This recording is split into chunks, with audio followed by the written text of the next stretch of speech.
Hi everybody, and welcome to this exclusive FlippedNormals tutorial. My name is Tyler Smith. I'm a senior environment artist currently working at Sony Sucker Punch here in Seattle.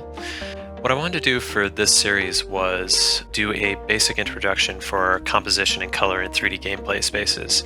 It's broken down into 8 chapters within a 2-series procedure. The first series being composition and shape, the second being light and color. Starting with chapter 1 in series 1 with understanding 3D space and looking at how it is portrayed in 2D images throughout history, going through examples of paintings and drawings to see how spaces are portrayed from the Hudson River School, the Golden Age of Illustration, animated film background paintings. Moving to chapter 2, understanding what tools 3D artists have that are available, looking into real-time perspective and how it can be used with simple shapes to look at basic cinematography to create basic compositions with a sense of aesthetic strength.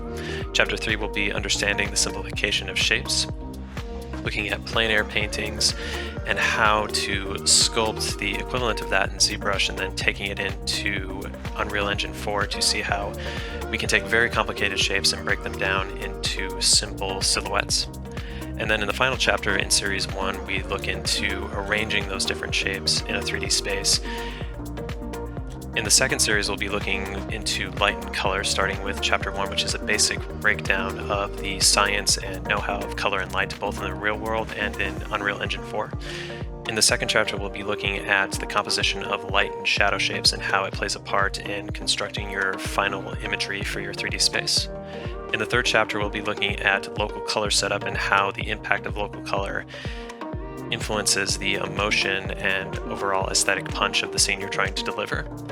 And then in the final chapter, we'll be collecting everything together and tweaking the final light and atmospheric elements, both with the local color, the color of the light, the arrangement of the shapes, and the value, perspective, shape, and color composition to create a final 3D space that is very visually pleasing and also very strong in a sense of directing where the player can go.